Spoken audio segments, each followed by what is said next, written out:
Hey everyone, and welcome back to the Inclusioneer Lab, where we talk about the fusion of design, guest experience, and innovation in hospitality.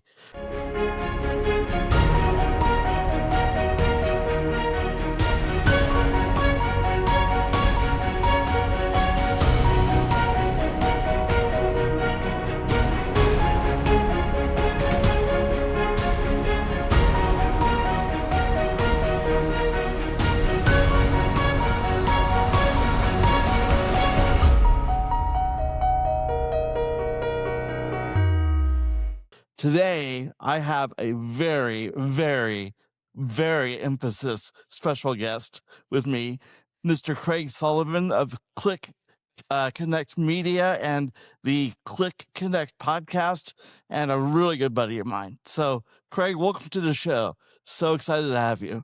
Aloha, Mike. Thank you for having me. It's a pleasure. Thank Aloha. you very much. Craig always greets me with an aloha too, which I love. So that's always fun.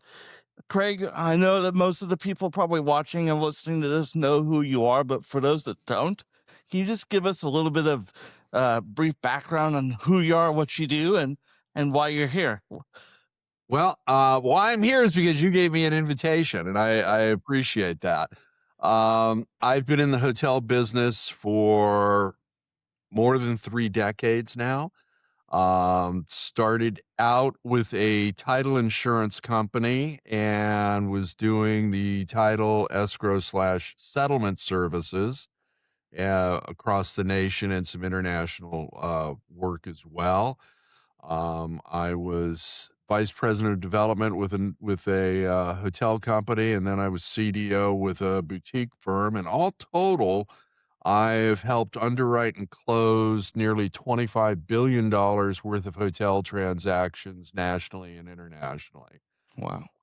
Everything from acquisitions, refinances, construction loans, sales obviously as well, portfolios of hotels, and one-offs as well. So it's been a great career. And then almost 10 years ago, I launched the California Lodging Investment Conference. I came back from my favorite conference, the Lodging Conference, very upset with people on the stage at the time that were just bagging on California relentlessly. And I've gone, how about you just say thank you? We're making a ton of money in California. We've got a lot of assets across the state. And at the time, I think we had the 6th largest global economy. And then I put 10 people into a conference room, including our friend Larry Broughton, and didn't tell anybody why I wanted to see them, sent out individual calendar invites. I didn't want any posturing, and figured the only way these people are going to talk about this subject is they bump into each other in the parking lot or the elevator lobby, the office. And I had them come in, sat them down. The admin was getting their beverages, their coffee or water, whatever they wanted. We had some food in there, and then gave them an elevator pitch. And 6 months later, we had our first conference and we sold out. We actually came up with the name at that conference as well. Now, it started out as California Hotel Investment Conference. And I looked at the person who said that and I said, there's no way. The acronym is CHIC, and I'm going to get my head beat in. No. And I said, hospitality to lodging. There we go. CLIC. And we were off and running from there. We did 9 in-person conferences and 1 virtual conference. And we sold out all of them but 1. And then I decided to blow it up, and we didn't do one this year. So we're going to see if we come back next year with something brand new. Well, I'll be on the lookout for that. That sounds really exciting. Another thing that you're involved with is all of your podcast and media appearances that you do, and your Click Connect podcast and things like that. Tell me about bringing together all of these different people. You know, you're such a connector, and you've probably talked to more people over the last few years than anybody I know for sure in this industry. What are you seeing? What are you hearing? Um, what excites you about where we're at right now in the hospitality industry?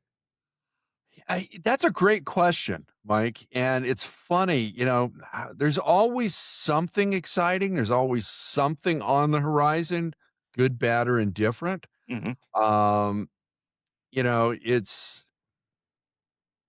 interest rates are an issue right now. Now, I go back to when residential loans hit 19 and 20%. Right. And, the market seized. So community had to get inventive. So land contracts, short-term leases, all-inclusive deeds of trust. Yeah, they figured out a way to make it, work for the short term, because you can't have both Wall Street and the real estate market, seize at the same time. You just can't have it. So I'm always subscribed to the theory, if it's single digit interest rates, I'm okay. I nobody likes double digit, and I don't want to go from 4.5, 4.7 to 6.5. I get that. But you're not married to the loan either.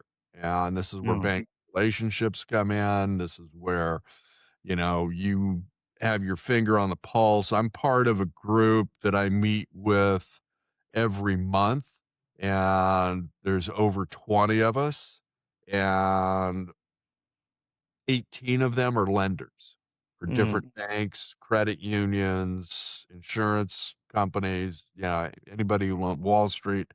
And we discuss anything and everything other than interest rates.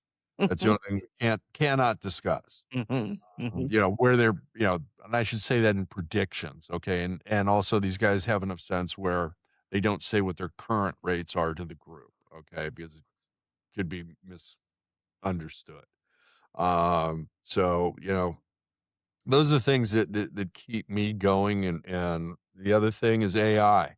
As long as we're still talking about it, we're still in the development stage. Mm, mhm. And I think it's a good thing that we're talking about it. And then you and I met, and we started having conversations, and you've been on my show and opened my eyes to how this industry could be more profitable. Mm. And, and after a couple of conversations, it's like, gotta have you on the show, gotta have you on the show again. Let's talk about this. And you're putting a group together to get everybody into a room to discuss what's going on. And I admire that. Yeah, I was just gonna come back to that. I had this like cinematographic thought of like what it was like when you secretly invited these 10 people into this clandestine Yeah. conference room setting, right? With the Inclusioneer Summit that we announced of last episode, actually. It's not quite as clandestine, right? Everyone knows why they're coming and they're excited to be there. But Yeah. that was really born out of the same idea, in that everyone in the hospitality world and also the disability community are not, in my opinion, having the correct conversations. So I Right. thought, hey, what if we got together designers, architects, innovators, owners, and operators, and just talk to each other for a couple of days, brainstormed, put together a set of uh, standards and policies to really make a difference in this industry, not just for the disabled community, but for the entire population. Because if you make changes for one community, I think that could actually impact the broader industry as a whole. So Yeah. I'm really excited about the Inclusioneer Summit that we have coming up in September. And you, sir, were one of the key facilitators to get everybody in the room. Can you just kind of talk about when we were building this, what were you looking for? What were you thinking about when I said, hey, Craig, who do you know, to talk about all these issues? I am, a lot of people say it's better to be lucky than good. And I am probably one of the luckiest people you'll ever meet. Um, over my journey in hospitality, I have met the brightest and the best. And the vast majority of them are really good humans. And some of us traveled on vacation together. We've traveled to conferences together. We've been to each other's homes. We've been together for weddings and birthdays and funerals and everything in between. So it's a great group, and it's across the board. It's finance, it's insurance, it's architects, it's designers, it's management, it's asset management, it's owner operators, Mm, brands. Um, and I look at the people that I've worked with in the past, and people that I continue to have conversations with, and people I'm looking forward to working with in the future. And get that that architect that can still draw on a napkin, okay? mhm, Sketch mhm, something out while you're having the conversation. That ignites me, and I think it ignites everybody else sitting at the table. yeah. And just the amount of common sense that can come out of these conversations, and realizing now, I had no idea of this till we started talking, but you had mentioned, and please correct me if I'm wrong, that, you know, the hotel community as a whole, just in the United States, is leaving over $1.020 billion on the table by not, you know, doing things to make the experience better for everybody in the traveling community. Yeah, Uh, you sorry to interrupt, but you need to move the decimal point over a few zeros. It's a $100 billion ah, there market we go. opportunity. See, that's You got why I knew I was wrong, and yeah. Over yeah, yeah, yeah. $100 billion. Okay, and you also said something that I found very, very interesting, that you don't look at ADA as being the ceiling, that's the floor, Right. and you're right. I mean, I had an uncle that, uh, caught encephalitis as a child, had brain damage, nerve damage, and way back when, the medical field told my grandmother to put her child into an institution, Wow. and she said, "No, not happening." Now, luckily, through the first 11 years of his life, he had a very high IQ, and that's why he survived and was very functional, had to walk with a cane, had Yeah. tremors. Sensory overload, before that term was known by the public, when he was in a lot of crowds, you could see him getting agitated.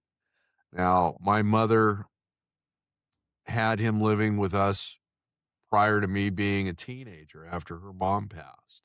Mm, Grandfather, her dad, and her brother lived with my mother, father, and I. And so I got to grow up with a perspective that, you've got to have everybody included. And, you know, besides the dollars, okay, that was the other yeah. thing that registered with me. Mhm. And I'm excited to get everybody into a room with you. Um, Yeah, I am too. And it's we were talking about this off air a little bit before we started recording about, you know, the numbers seem to hit people between the eyes, right? But it's the stories like you just talked about that really are the reason why we're getting together. Yes, there's a huge untapped market, but it's fascinating to me how many people are affected by disability. Yeah. And I've seen exercises before where they say, everyone stand up, right? And they say, how many of you are affected by disability? And almost everyone sits down, Yeah. right?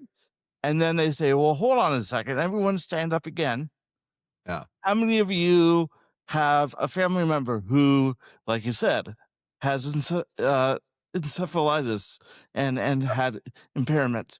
How many of you have people that use hearing aids? How many of you have friends or family members that are neurodiverse?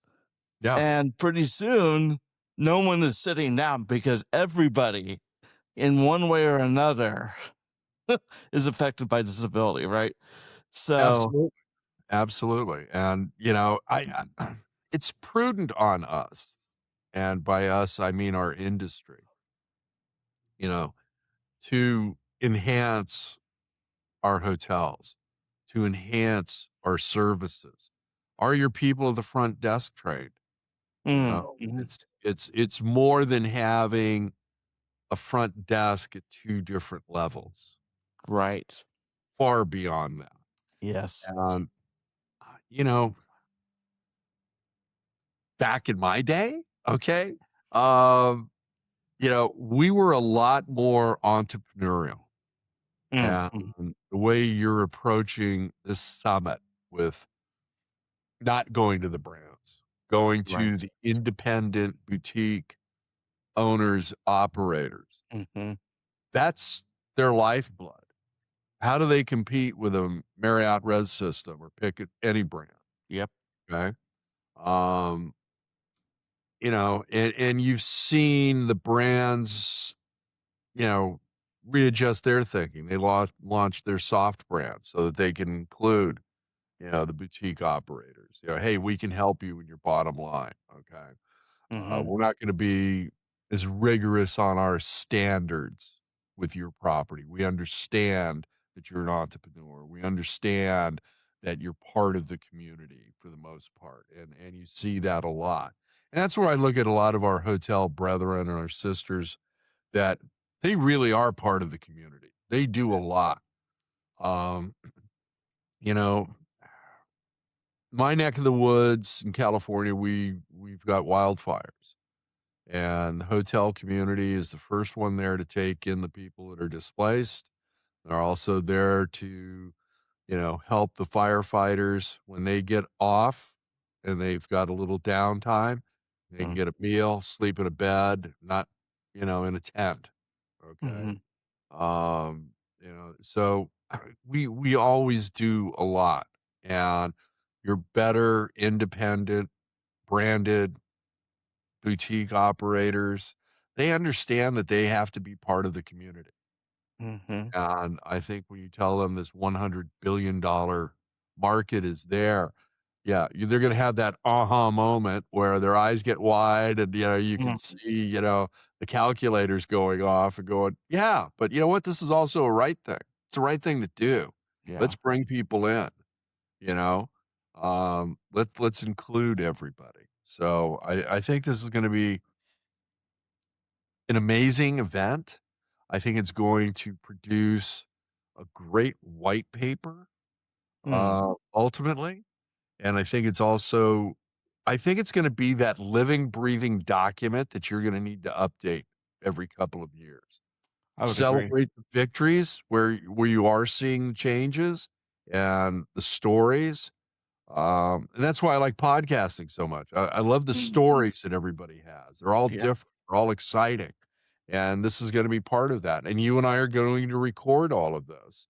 We're going to do interviews with everybody in the room. They're going to actually get a little behind the scenes. They'll see, little snippets of what it was like to be in the room, not yeah. necessarily the full conversation.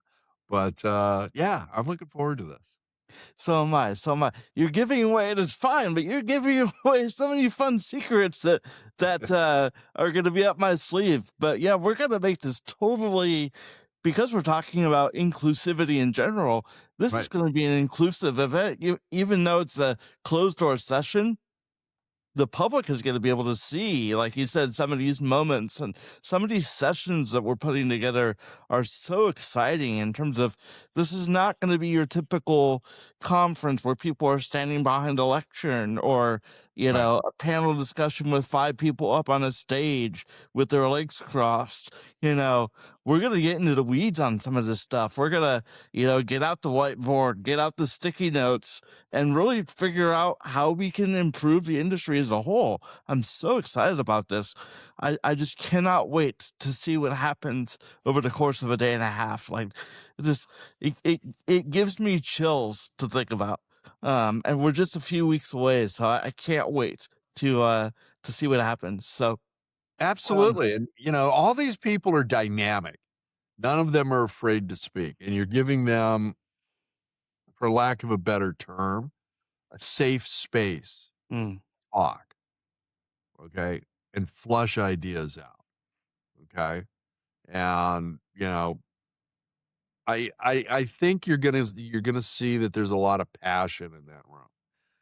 I And I I can think already see that in yeah, talking to them, already in preparation for this summit. And by the way, we don't have to talk in generalities about these folks. It's already been announced. Uh, everyone's going to know who's on board. So, tell me, I want to go back to independent hotels for just a minute because as we were thinking about putting this together, as I was thinking about putting this together, I did have a decision to make as to whether to go after the big brands, right? Uh, or do we make this more independent, boutique focused? And we landed on this idea of independent boutique hotels because of exactly what you just talked about. yeah, So Dina Bellin from Stay Pineapple is one of our owner operators who is going to be a part of this experience as a contributor. I'm just so excited to work with her, and their hotel experiences are so unique already. I yeah, can't wait to see how we can incorporate some of her ideas into inclusivity and accessibility. yeah. Dina's great. Her and I, excuse me, her and I met a couple of years ago, Mm. and my life is a better place because she came into it. Okay. She's one of these people that has a phenomenal background in hospitality. And what she's accomplished with Stay Pineapple and the individualism in each hotel, with still having that narrative thread that it is about the guest experience. Um, it's and that's what we need. We don't want to be McDonaldized, Mm. okay? And I don't think the public wants that either. Now, I love select service hotels. And, there's great brands in there and they provide a great product and a great experience as well. There's great full service branded hotels, there's great resorts, but that boutique space just has that much more creativity, that I'd much more I'd say ability. that much more creativity if they're allowed to live it out, But Yeah. yeah, I agree. Yeah. So, I don't have that conflict of, oh, this may not fly with the brand. Right. Okay. Um, you know, do no harm. Okay. Um, Mm, you know, if I'm making something, huge change, do I need to talk to my lender about it? Maybe. I mean, if you're going from, having a flagged hotel to now an independent or changing the flag mhm, from brand A to brand B, yeah, you're going to have a very uncomfortable time talking to your lender because they based it on that initial flag. mhm, And, they're going to want something, a few things actually, to get on board with that. So I think with the independent boutique operators, you're going to find they're tremendously talented. And you look at what they've been able to do just in the past 5 years and 10 years and 15 years ago. Okay. they're a force, and I love watching them. I love, every time I walk into a boutique hotel, I for me, it's like a ride at Disneyland.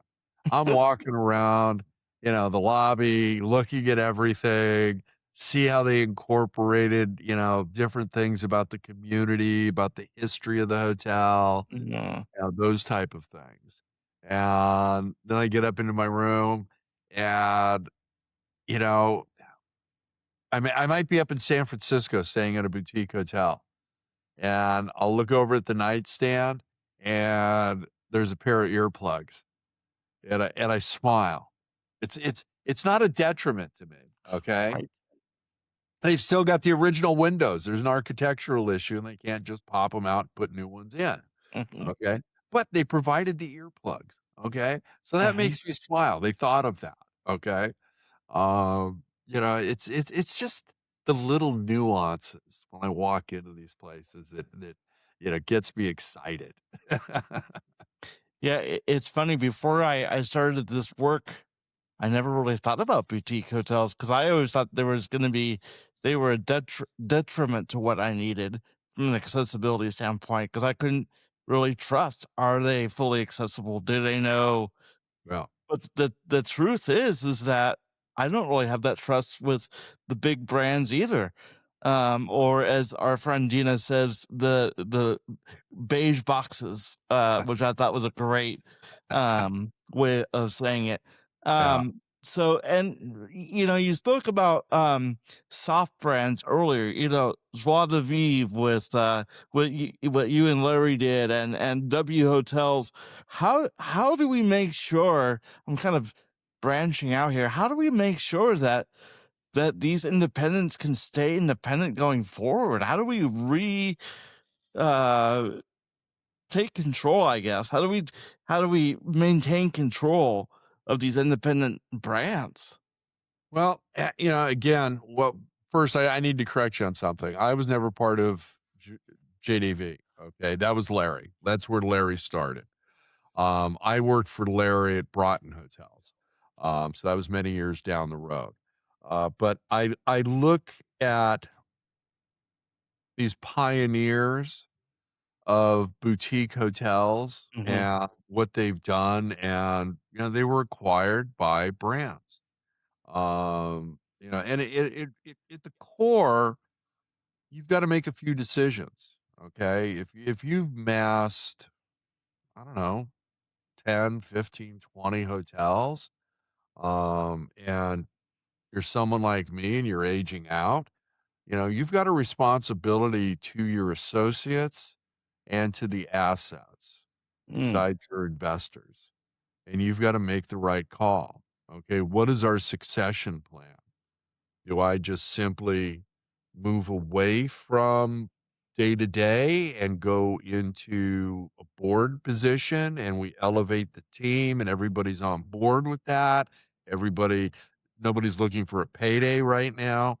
Um, some of the partners that I have on things, we're about long-term holds. It's about sure. generational wealth. And we also have a threshold that we won't borrow more than 60, sometimes 65% loan to value when we're acquiring something. I'm not ratcheting up that debt, neither are my partners. So, but it's really about what is your long-term plan, or are you coming in here to prove a pro forma and hopefully sell at the height Mm, cycle that you're in? And there's a big difference between the two. Publicly held, you've got stockholders, okay? sure. And as Wall Street's rather fond of saying, it's all about stockholders' profits. I personally, I've never agreed with that modeling. I, I think the stakeholders, your customers, your clients are just as important. They may not be on there financially, Mm, just as important. And I worked for one publicly held company, and this we were starting to go into the economic meltdown in '08, '09, and life was getting ready to change. I saw it. I was warning people, and my boss was telling us how things were going to change finally, and I just kinda looked at them and I went, "Huh, okay." We went from 550 employees, associates across just California to less than 150. Mm, We got gutted, mhm, okay? Now, in years past, when the company was private, we would voluntarily a bunch of us got together and we talked and said, "Hey, you know what? Layoffs are coming. Let's right. volunteer to take a 10% cut in pay and try and save Mhm, someone's job." I talked to my mhm, sales team. The first thing they wanted us to do was get rid of our receptionist, and I'm adamantly opposed to, you know, answering machines, okay? I mhm. want that first contact to be a human. I Yes. want you calling my office and seeing that person smiling through the phone at you. I want you to realize that you are the most important person in their life for that moment. Um, and I've had some great receptionists. I've had some pretty bad ones. But everybody in the sales team decided, yeah, you know what? We can each cut out X amount of our expense accounts Yeah. to cover her salary. And that's what we did. We were a team. We took care of one another. Mm, Um, you don't always get that. So that's where I like, privately held companies more. You can still create that environment. Um, I think employee owned is a difficult scenario to manage. Um, I agree with the concept, but I look at airlines that went that route and they're mm, not the airline they used to be. It was more about, at least from the outside looking in, it was more about which group was going to have more seats on the board. Okay. And, so it's delicate to navigate, but I you know, the 90s, hotel business was the Wild West. It hadn't been sanitized. mm. Okay. You know, it was different. Negotiations on deals were different. It was, yeah, I'm gonna give you a haircut on this. Okay. You know, it's not quite what you led us to believe, so I'm looking for a price reduction. And, then it got to the point, well, okay, we got to stop doing that and leaving money on the table. Okay. But it's by our very nature, you know, it's a good night's sleep, it's safety, it's security. We're a people business.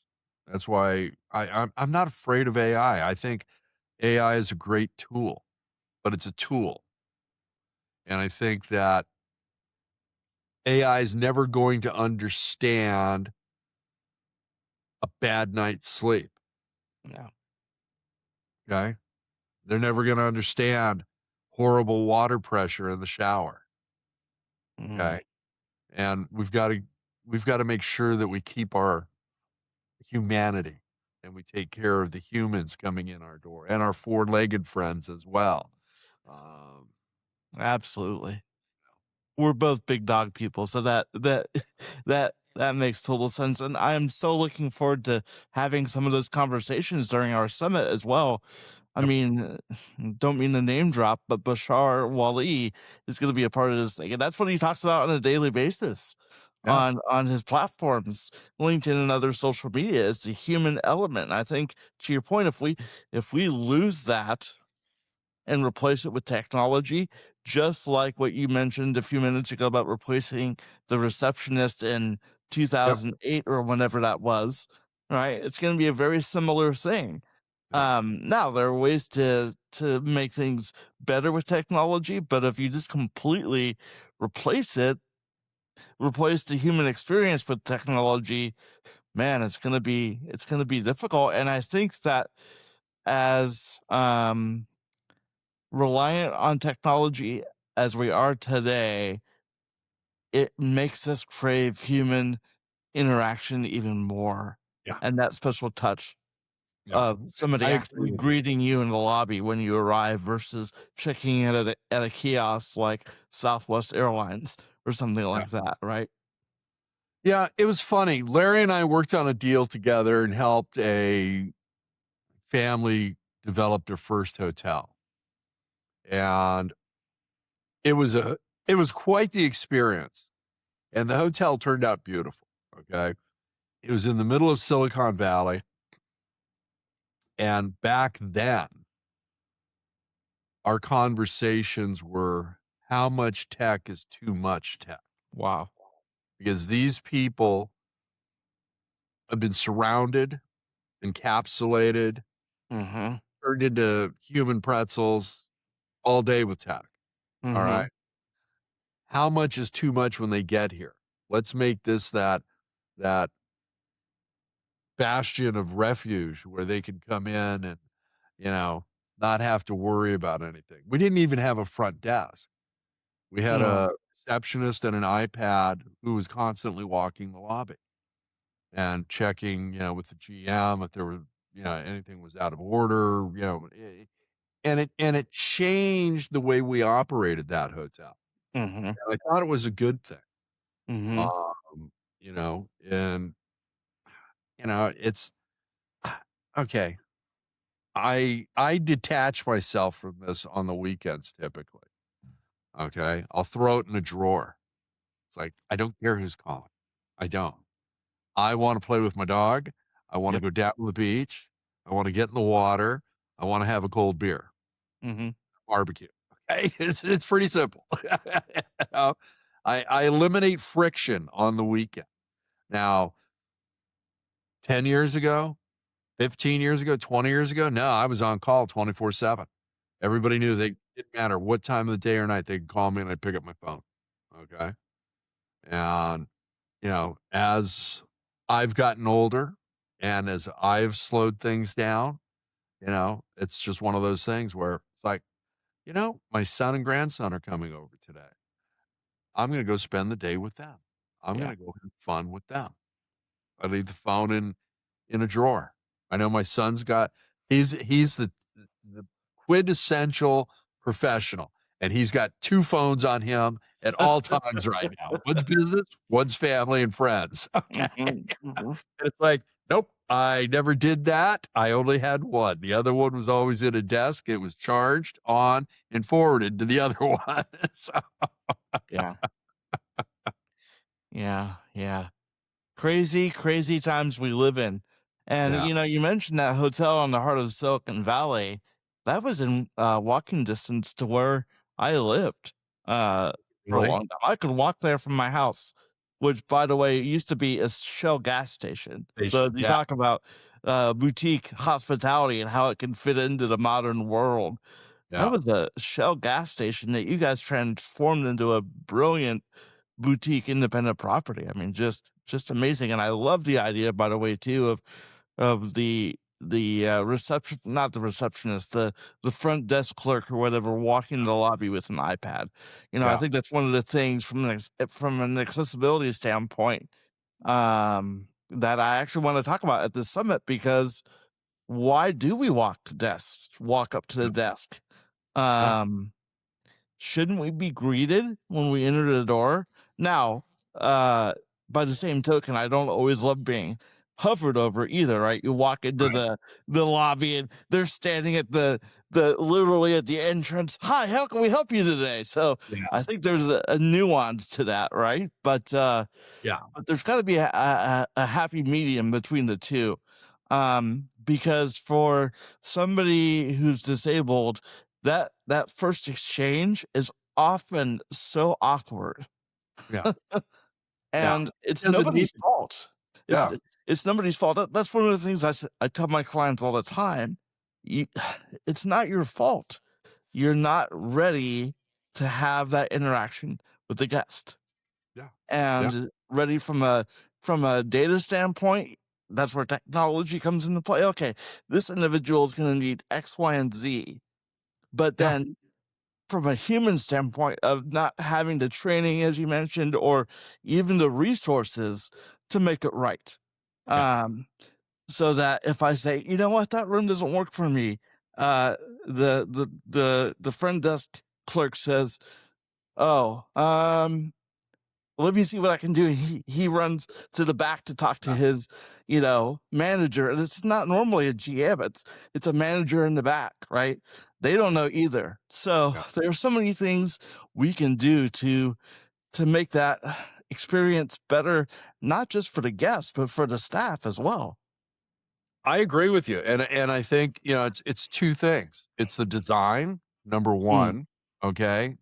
And number 2, it's the training. mhm, And the training part, I think, is the easier one, okay? mm, I really do. I think if you are part of a team that works at a hotel, you love people. You understand that, you know, you're there to help them. You're there to make sure that they're safe, they're secure, and that they have a great stay. mm, Okay. Anything less than that is not acceptable. I walk into a hotel and I say hi to everybody that I've been standing in a corner somewhere, just reading the room mhm, and figuring out who works there and who doesn't.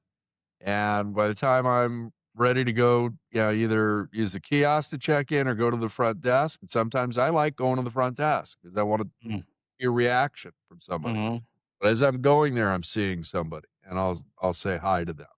And if they look me in the eye and say, "Hello, how are you?" or "Hi, welcome to the mhm, hotel," great. I know we're off to a good start. If they're mumbling and looking down, blah, blah, blah, blah, blah, it's like, "Oh, we got problems here." Okay.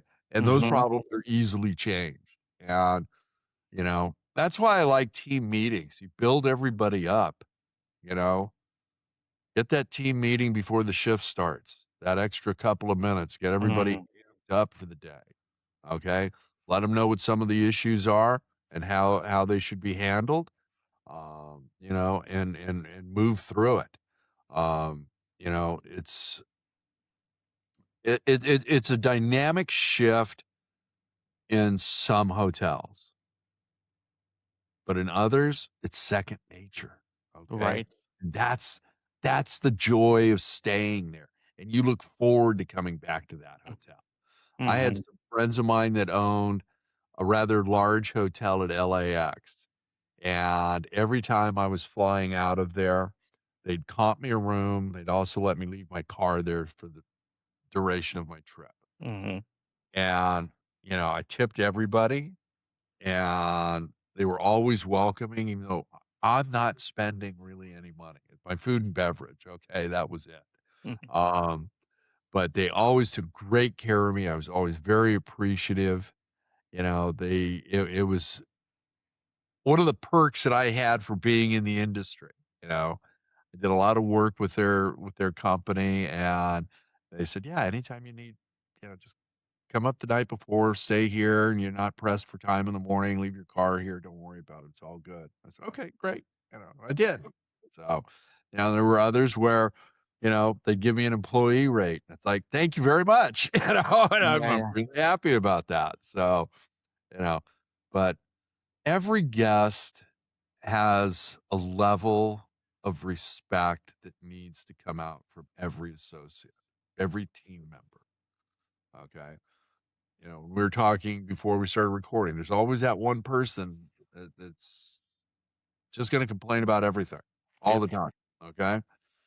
You know, it can be challenging dealing with that type of person, but you bake that into your culture, how to deal with that. Okay. mhm. And you move forward and, take it from there. Yeah, culture is I'll leave it at this because I also do want to talk about design, right? Really briefly as well, but culture is so important. And I think that's what's lacking in some of the bigger mega brands these days. They're and maybe it's they're more interested in making sure that their guests accumulate enough rewards points, right? Or whatever. I should probably stop because I'm going to go on a rant for Yeah. I don't think you want to go down that path. but yeah, let's talk about design for a minute because as we know, with the inclusionary framework I always talk about, it's Yeah. design, guest experience, which we've talked a lot about today, and it's been great, and then systems, which we can talk about kind of on the back end of this. We talked about that through AI and some of the things, but talk to me about, you've helped to develop so many hotels over the years. Tell me about design and how we can make that more unique these days as everything becomes more cookie cutter and box like, I guess. You know, yeah, and I agree with you, and it also depends on what your product is. Okay, Mm, there's a vast difference between an economy select service sure. and an upper scale Mm, select service hotel. Big difference between select service and extended stay. right. Okay, dual branded, full service, destination resort, boutique hotels. As our friend Larry Broughton created, and I'm fond of saying, the rise of the motique. I love taking these, tours and staying at some of these vintage 1960s Yeah. Route 66 motels that have been transformed and brought into the 21st century. Mm, The amenities packages have changed. Still exterior corridor, but have some fun with it. We've got one down in San Diego, and design was a big part of that. The ownership group really got in there and had some fun, and it had a lot of land left over, and they added a food and beverage component. That part of it was a bar. The other part was kind of a vintage themed Route 66 diner. Okay. Where they didn't have a machine making the chocolate shakes, they actually made them, okay? yeah, yeah. But they used, like, the mile markers design for their door numbers. Hmm. They included, vinyl record players in the rooms. They had a library of vinyl records. They redid the pool area and brought some new things into that. They lowered their room count so that they'd have accessibility on the ground floor, combined couple of rooms, that type of thing. And I think working with a designer and an architect that you've got a relationship with, that can almost finish your sentences Yeah. and has that ability to draw on the back of the napkin is great. The the the best time I would have was talking to I'd have 3 different designers, 3 different architects, 3 different GCs, okay? And I would do individual meetings at the hotel with them. Now, huge labor expense on my part, Sure. okay? But it was what I needed. That was part of my process. It was part of my partner's processes. Um, we wanted to be involved with everything.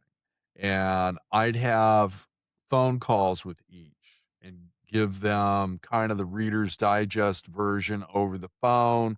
I said, these are the dates and times that I have open. What works for you to meet me at the hotel? Hmm. And go through it.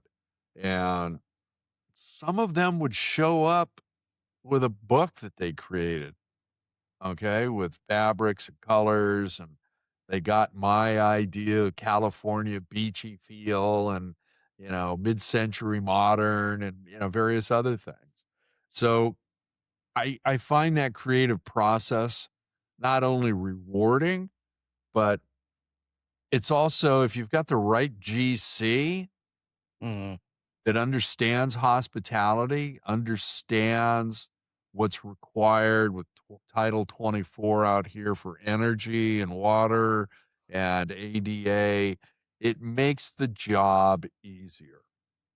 And most people hate the term.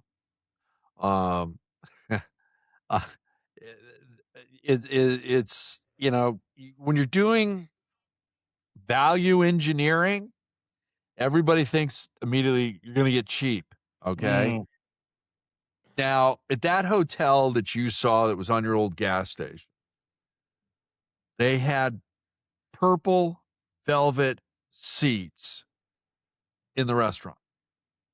Okay. mhm, Not my call. I was opposed to that. Okay. These things are going to be impossible to keep cleaned. You know, they're going to get replaced in less than a year, and it's just going to be a capital expense that isn't needed.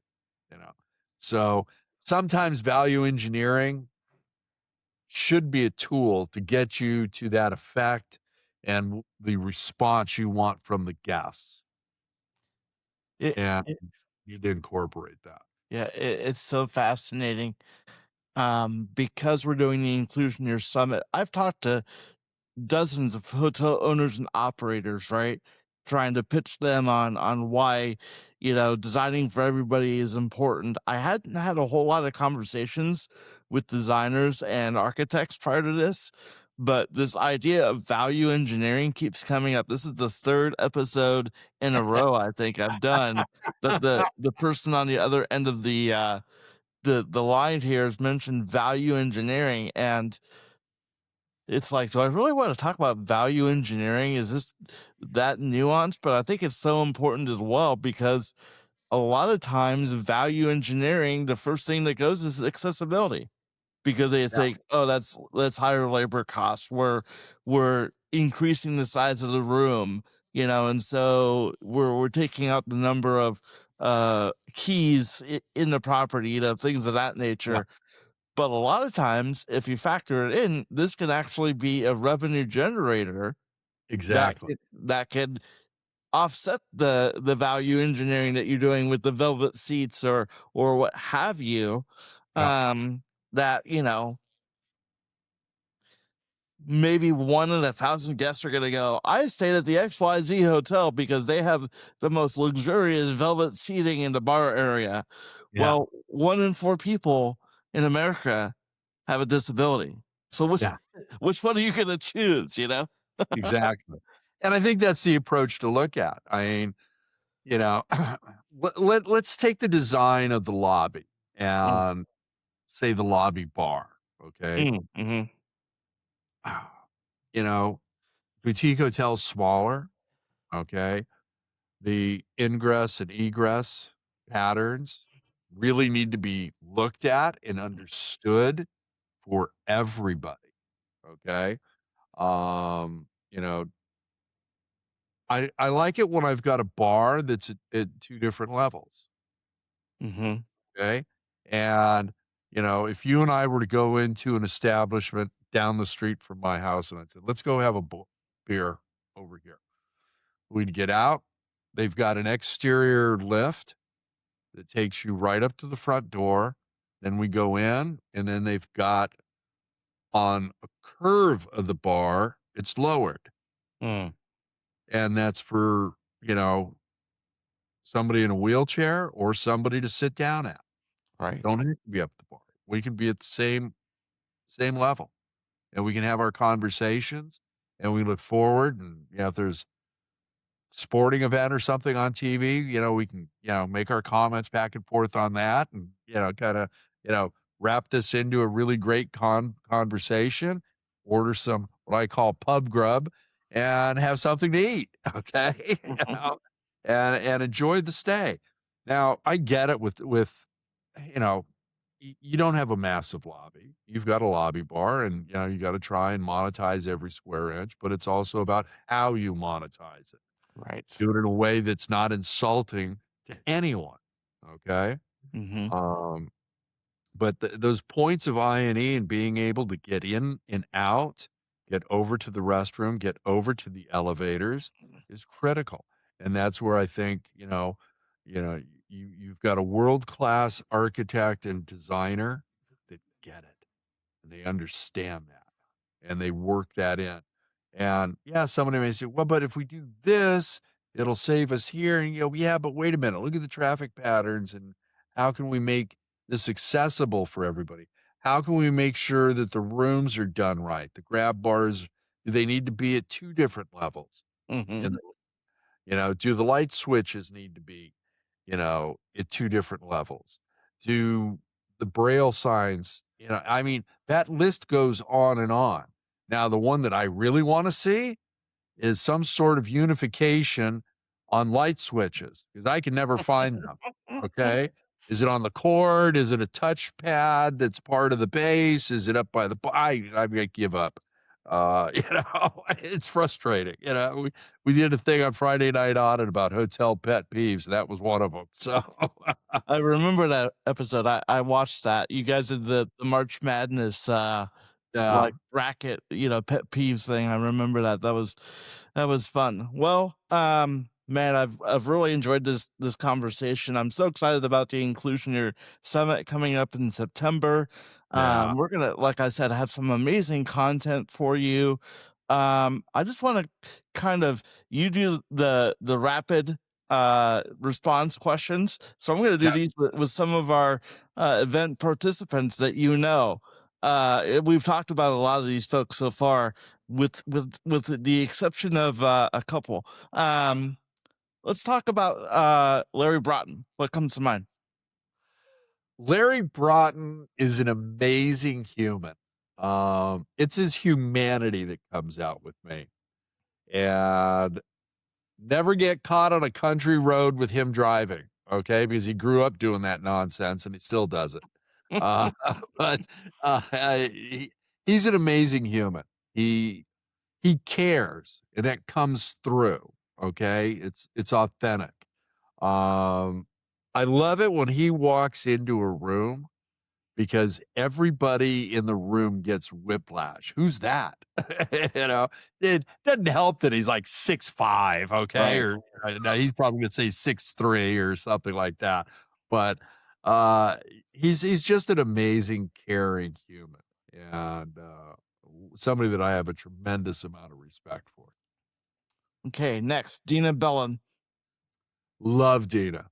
All the practicality of growing up in the industry, working for brands, and brings and unleashes a power and an energy in her teams that is second to none. Wants suggestions from everybody. I mean, she's an amazing person. Okay, somebody we haven't talked about yet. The amazing Tom Burgesson from AO Architects, who I believe is a buddy of yours. He's a good friend. We go back, him and Henry Wong from there. Henry and I go back about 30 years. Tom and I go back, I think, 25. Um, Tom is an amazing person in the architectural field. He gets it. He's got a diversity with some of the projects that he's worked on. They've had one that was multiple hotels. Not only did deal with the Coastal Commission out here, but there was wetlands and there was also fish and game involved. Wow. And it took forever to get that project done. And luckily the group behind it got it across the finish line. And he's just a tremendously talented person, great human as well. And he can steer you in a direction and you're gonna have an aha moment that is Mm, always fun, always. He's introduced me to some people that I won't talk about here because they kinda work in that stealth world, okay. okay? Ooh, that They sounds go they go in and they do the research in the area and figure out who's going to be difficult, city council, mayor, mhm, whatever, residents, certain groups, who's going to be on your side, for those same groups, and you know, and some tremendously talented attorneys. He's also introduced me to, and Tom's just a lot of fun. We we went out to Palm Springs in my car, and I offered to drive. And we had a great conversation going 100 miles an hour in a brand new Porsche and for an hour, hour and a half. It was like the best drive I've had in years. is so great. Hope there's no California state troopers listening to this. But yeah, That's before the cameras went up, so there's no okay. proof. Well, then you're good. Allegedly, You're allegedly. good. Look, um, okay, Mike Clapper. Who's that guy? Mike Clapper, my life's a better spot with you in it, my friend. You've given me avenues to look at, items to think about, and you help with my humanity. So thank you. Thank you. I appreciate it. Craig Sullivan. Putz. But I don't know why anybody even talks to me. I really don't. all right. Well, I think we'll leave it right there. Craig Sullivan. We'll put that on your name plaque for the summit. Craig Yeah. Sullivan, putts. No, That's it. Yeah, you are anything but a putts man. You are a master connector. You have taught me so much about the industry. You have introduced me to more people than I can shake a stick at, who don't just. I mean, there's so many people in this industry that either shut me down or give me lip service in terms of, oh, well, this is so admirable with what you're doing, or come and talk to me when we have capex or pip money in 7 years, or whatever. But the people you have introduced me to are just really good human beings, and I don't have to go into my sales pitch mode when it comes to the things I talk about within the first 3 minutes. I'm not even going to say 5 minutes. Within the first 2 to 3 minutes of talking to everybody you've introduced me to, you just could tell they're good people and they get it. And that means the world to me, from somebody who is new to this industry, trying to do something unique and exciting. And so I just can't thank you enough, man. My It means pleasure. the world. My pleasure. I mean, that's part of it. I mean, that's a pay it forward that this industry's had ever since I got into it. Mm-hmm. Mm-hmm. I was very fortunate that my first major client had an incredible company here in Newport Beach, and they were making the transition from being known as a select service hotel company to a full service and select service. And they were doing deals with Hyatt. They did the Hard Rock down in San Diego. They did various other full service hotels. And the guy who was the VP of their real estate group ended up becoming the brother that I adopted that I never had. And, he's the one that took me around while I was holding onto the belt loop and introduced me to a ton of people, Mm-hmm. whether it was at a social event or at a conference. Mm-hmm. And, it just opened all kinds of doors, and there was all kinds of responsibility that went with that. And, it was, Craig, what we discuss here with you stays with us. Mm. And Craig, you're the gatekeeper because people are going to try to get to us through you. And I've always been able to keep things confidential. It's that's my superpower. Okay. But I'm glad they warned me about the other, because boy, it was just like a flood of people. Hey, buddy, how are you? Can you get me over in front of so and so? Left and right. It's like, I don't know you. Let's get to know each other before I can answer that question. Yeah. Yeah. And I shut them down right away. It was their call whether or not they actually wanted to get to know me. Absolutely. Yeah. Yeah. You choose, not me.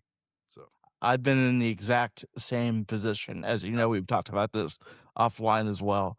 So it takes a man of integrity and honor to be the gatekeeper, and not everyone can do it. So it's a true honor and a privilege to have you on board for the Inclusioneer Summit. I call you my executive producer because you understand the media side of this. You understand social media and podcasting and all the other fun stuff that we want to do beyond creating really killer sessions and outcomes. So before we hop off here, just tell people how they can reach you. Let them know about all the shows you're doing. I know you're doing Friday Night Audits and CLIC Connect and all this kind of stuff. Just give a 90-second self-promotion because you deserve it, man. The best way to get a hold of me right now is probably DM me on LinkedIn. You can find me there. You can also find CLIC Media there. Appreciate it if you would reach out under both. We've got our YouTube channel for CLIC Media where you can find all 11 seasons of CLIC Connect. We've won 18 awards in 11 seasons. We're doing some specials there as well. Then CLIC Connect is produced and directed by Suzanne Bagnera. She is a tenured professor over at FIU and in the hotel school. And then I've got Friday Night Audit with my other brother, Glenn Hausman. And that's the lighter side of hospitality with adult beverages and sometimes food. I think that's all that needs to be said about that show. But Glenn and I also do a show that I call Yap Content, and it's called 3-Minute Thursdays. And it's just him and I talking about anything that comes to mind except for hospitality. And it's all in good fun. We're complaining in good fun. Yap Content, okay? I like it. And Lan Elliott and I are in the process. We're in production of a new show, Ripples of Impact, the new ROI, and we've got our first 2 episodes recorded, and they look great. We are bringing mentors and mentees together to discuss their journey in hospitality. And that's otherwise you find me on the beach. So I was gonna say, I think that's enough, man. If they can't find you somewhere on YouTube or LinkedIn, then they're not looking hard enough, man, because you're out there. So Craig, it's been so fun hanging out with you. We got to do this again. I'm sure we'll do a post-summit wrap to kind of talk about how that went and go from there. I'm so looking forward to it, man. Definitely. I loved it. Thank you. It was a privilege and an honor, my friend. You make my life a better place. Mahalo and aloha. And aloha to the audience. Aloha. And before I forget, my director and producer are going to be upset if I don't mention, please subscribe to this channel and like this episode. I forgot to do that at the beginning, but please support this channel. We're only on season number 2 of this podcast, and we've won 0 awards so far. That might change in the future, but for now, please like and subscribe to the channel, like the video. We're so honored and excited to have you here. Until next time, I'm Mike Clapper. Thanks, everyone. Aloha.